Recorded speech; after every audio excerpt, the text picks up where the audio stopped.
हमारे चारों ओर हर चीज चल रही है, मतलब ग्रह घूम रहे हैं, हवा बह रही है, गाड़ियां सड़कों पर दौड़ रही हैं। लेकिन क्या हमने कभी ये सोचा है कि इन सब चीजों के मोशन के पीछे के नियम क्या हैं? सही सवाल है। किसी चीज को चलाने के लिए क्या चाहिए? और जब कोई चीज चल रही हो तो उसे क्या चालू रखता है? आज हम इन्हीं बुनियादी सवालों के पीछे का विज्ञान समझेंगे। हाँ, आज हम फोर्स और मोशन की दुनिया में एक गहरी छानबीन करेंगे। तो चलिए इसे समझना शुरू करते हैं। बिल्कुल। तो सबसे सबसे बुनियादी सवाल से शुरू करते हैं। फोर्स आखिर है क्या? हम्म रोजमर्रा की जिंदगी में हम इसे एक धक्का या खिंचाव, अ पुश और अ पुल के रूप में महसूस करते हैं। दरवाजा खोलना, गेंद को किक मारना। हाँ, शॉपिंग कार्ट को धकेलना, ये सब फोर्स ही तो है। बिल्कुल। तो क्या ये बस इतना ही है? नहीं, इसका असर सिर्फ किसी रुकी हुई चीज को चलाना ही नहीं है। ये किसी चलती हुई वस्तु की स्पीड बदल सकता है, उसके मोशन के डायरेक्शन बदल सकता है। अच्छा। और यहाँ तक कि किसी वस्तु का शेप भी बदल सकता है। जैसे जैसे आप एक रबर की गेंद को दबाते हैं। यहाँ एक दिलचस्प बात है। कभी-कभी हम फोर्स लगाते हैं पर कुछ होता नहीं है। हाँ, जैसे जब बच्चे एक भारी बक्से को धकेलने की कोशिश करते हैं और वो हिलता नहीं है।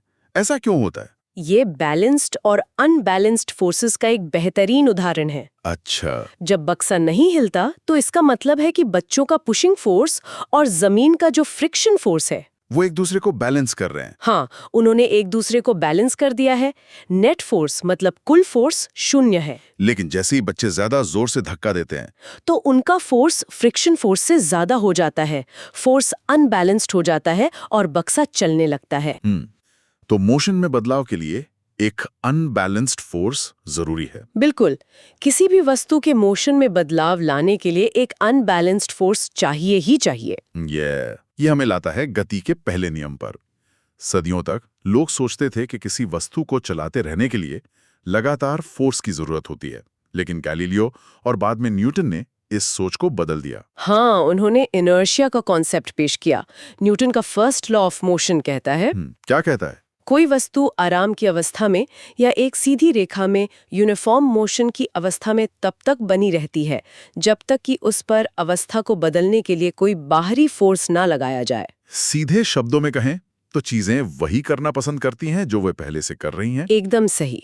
और इसी को इनर्शिया कहते हैं ना, अपनी मौजूदा स्टेट ऑफ मोशन में बदलाव का विरोध करने की जो प्रवृत्ति होती है। हाँ। मुझे वो गिलास और कार्ड वाला प्रयोग याद है। कार्ड पर एक सिक्का रखकर उसे तेजी से झटका देने पर कार्ड उड़ जाता है। हाँ, लेकिन सिक्का ग्लास में गिर जाता है। बिल्कुल सही।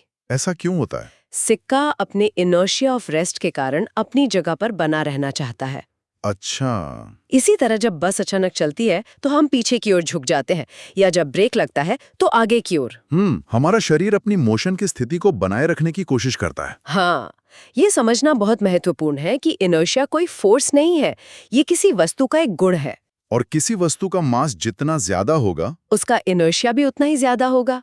एक खाली बॉक्स की तुलना में एक भरे हुए बॉक्स को धकेलना इसीलिए ज्यादा मुश्किल होता है। ठीक है, तो पहला नियम बताता है कि जब कोई फोर्स नहीं होता तो क्या होता है, लेकिन जब फोर्स होता है तो क्या होता है? यहीं पर दूसरा नियम आता है और यहाँ चीजें सच में दिलचस्प हो जाती हैं। हाँ, दूसरा नियम फोर्स को क्वांटिफाई करता है। ये हमें बताता है कि फोर्स का असर 2 चीजों पर निर्भर करता है, वस्तु का मास और उसका एक्सेलरेशन। ओके। इसे समझने के लिए हमें पहले मोमेंटम को समझना होगा।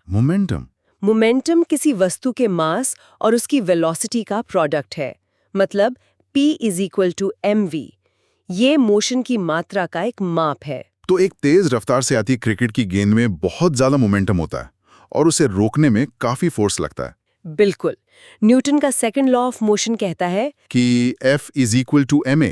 हाँ, पर उसकी असली परिभाषा है किसी वस्तु के मोमेंटम में बदलाव की दर उस पर लगाए गए अनबैलेंस्ड फोर्स के समानुपाती और फोर्स की दिशा में होती है। अच्छा। और इसी से हमें वो प्रसिद्ध समीकरण मिलता है, F = ma।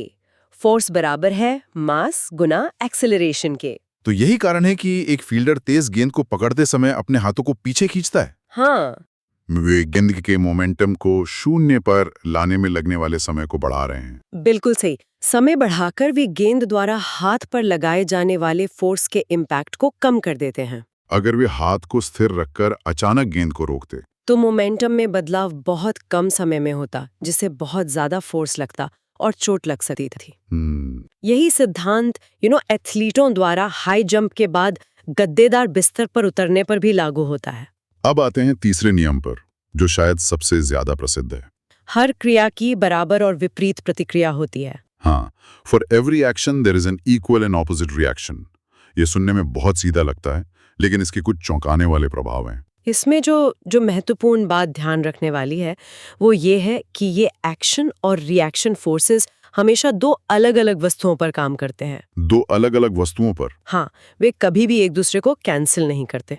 अच्छा, ये इम्पोर्टेंट है। जब एक बंदूक चलाई जाती है तो बंदूक गोली पर एक फॉरवर्ड फोर्स लगाती है, ये हुआ एक्शन। और गोली बंदूक पर एक बैकवर्ड फोर्स लगाती है? हाँ, एक equal and opposite backward force, जिसे हम रिकॉइल कहते हैं, वो रिएक्शन है। और यही वजह है कि जब कोई नाविक नाव से किनारे पर कूदता है तो नाव पीछे की ओर चली जाती है। बिल्कुल। नाविक नाव पर पीछे की ओर फोर्स लगाता है ताकि वो आगे कूद सके, और नाव नाविक पर आगे की ओर फोर्स लगाती है। ठीक यही बात है।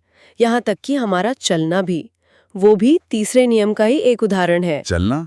वो कैसे? हम अपने पैरों से जमीन को पीछे की ओर धकेलते हैं, ये एक्शन है। और जमीन हमें आगे की ओर धकेलती है। हाँ, वो रिएक्शन है जिससे हम आगे बढ़ पाते हैं। ये बल हमेशा जोड़े में मौजूद होते हैं, बराबर और विपरीत। तो आज हमने देखा कि कैसे न्यूटन के गति के 3 नियम हमारे आसपास की दुनिया को नियंत्रित करते हैं।